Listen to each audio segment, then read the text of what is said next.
Eva's fate.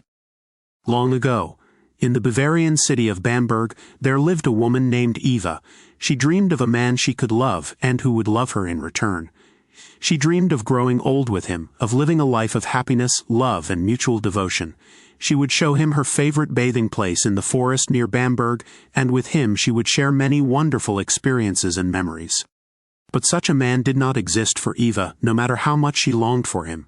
Eva was more beautiful than any woman in Bamberg. When she walked through the streets, men lowered their voices, and women looked at her with eyes filled with both admiration and envy. But Eva knew.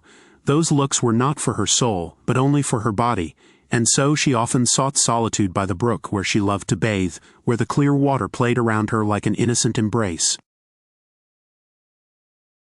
One day, however, several men followed her, men who had long desired her.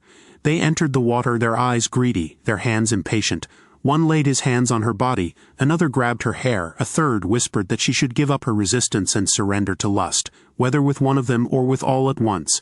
They pressed in on her, they touched her, they urged her on, almost begging, almost commanding. Eva trembled, her heart pounding wildly, yet her mind remained clear. She shook off their hands, evaded the arms that sought to entangle her. "No," she breathed, softly, yet with a strength greater than all their demands. At that they laughed mockingly, hurled insults at her, and finally climbed out of the water again, humiliated in their pride, scorned in their desire. They went away, vanishing into the distance of the forest. Eva remained behind, alone in the water. She stepped out of the brook, the drops gliding down her body like tiny crystals, but within her all was heavy. She knelt by the bank, wrapped her arms around her knees, and her body shook with sobs. She began to weep bitterly. For the first time it became painfully clear to her how great her loneliness was. No man had ever asked about her heart, none about her thoughts or her being. She yearned for love, for tenderness, for a gaze that saw more than just her body, someone who could love her in body and spirit alike. But no one saw her. Her tears fell, mingling with the water of the brook, as if even nature itself wished to take her sorrow into itself. The evening sun shone down upon her, and it was as though the whole twilight mourned with her grief. On another day, when Eva once again bathed in the brook, a figure stepped out of the forest shadows. It was the devil himself, yet he did not speak with thunder or force, but with a voice so sweet it could melt the heart. "I know what you seek, Eva," he whispered. "I can give you what no man ever granted you.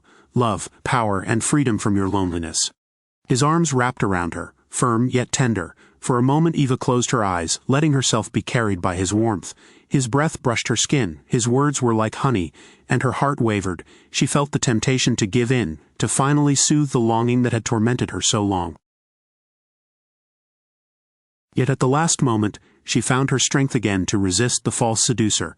With a cry she pushed him away, tore herself free of his arms. At once his face twisted into a mask of hatred. Roaring with fury, he seized Eva and hurled her out of the brook into the forest, and from the ground around her leapt flames. They shot upward, encircling her. The devil sought to burn her alive. She screamed, feeling the heat clutching her, like glowing fingers tearing at her. But in her desperation she folded her hands and prayed for deliverance. And heaven heard her. A ray of light broke through the trees, brighter and purer than any fire. It wrapped around her like a mantle, cooled her body and quenched the flames. The devil shrieked, turned away, blinded by the divine light, and fled into the darkness. Eva remained behind, trembling, weeping, and exhausted. She knew she had escaped destruction, for now, but the prince of hell would not rest. So the devil sent his second-in-command, the demon Beelzebub, into the city of Bamberg. He entered the world of men, directly behind Eva's father, yet he was still unseen by the eyes of mortals. Beelzebub began to whisper to the father, "Your daughter has given herself over. She has lain with the devil. She has taken part of his powers. She is a witch and a harlot. She deserves death." The father was horrified, unwilling to believe the voice he heard within his mind. He thought the thoughts were his own, not a demon's. He rushed to Eva, confronted her. Weeping, she confessed that the devil had tried to seduce her, but she swore she had resisted him. Her father believed her, breathed in relief, embraced her, and felt pride that Eva had not yielded to temptation. For a moment there was peace, but Beelzebub's words had already sown their seed. The tale of Eva's encounter with the devil spread. The jealous women of the city, who had always hated her for her beauty, seized upon the rumors eagerly. They whispered that they had seen Eva with their own eyes serving the devil, giving herself to him, sleeping with him to gain the powers of witchcraft. What envy desired now had a pretext, and soon the city was full of whispers, of lies, of poison. Even Eva's father began to believe them. His heart broke. He himself ensured that Eva was arrested and dragged before a court. She was chained and cruelly tortured until, with screams of pain, she confessed to what she had never done. She admitted she had given herself to the devil, for the torment of torture was unbearable, and so her fate was sealed. Eva was condemned to death, to be burned as a witch at the stake, on the square before Bamberg Cathedral before the gathered crowd. She was bound to a post. The men stared at her with eyes full of morbid curiosity, the women with cold satisfaction, and so the pyre was lit.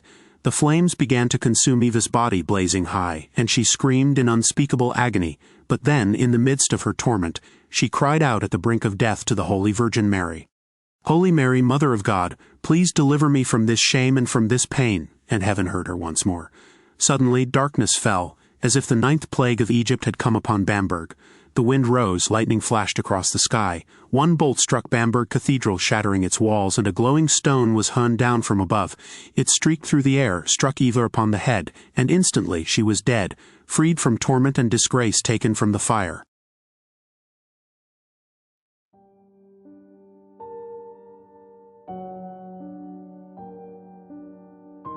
The darkness faded from the sky, and the heavens arrayed themselves in the colors of sunset. Yet the multitude at the place of execution stood hushed. In that instant all knew. This was a sign. God himself had borne witness to her innocence. The women who had maligned her wept bitterly in shame and guilt, and the men bowed their heads in silent remorse. And Eva's father, realizing too late that his daughter had been innocent, collapsed in despair.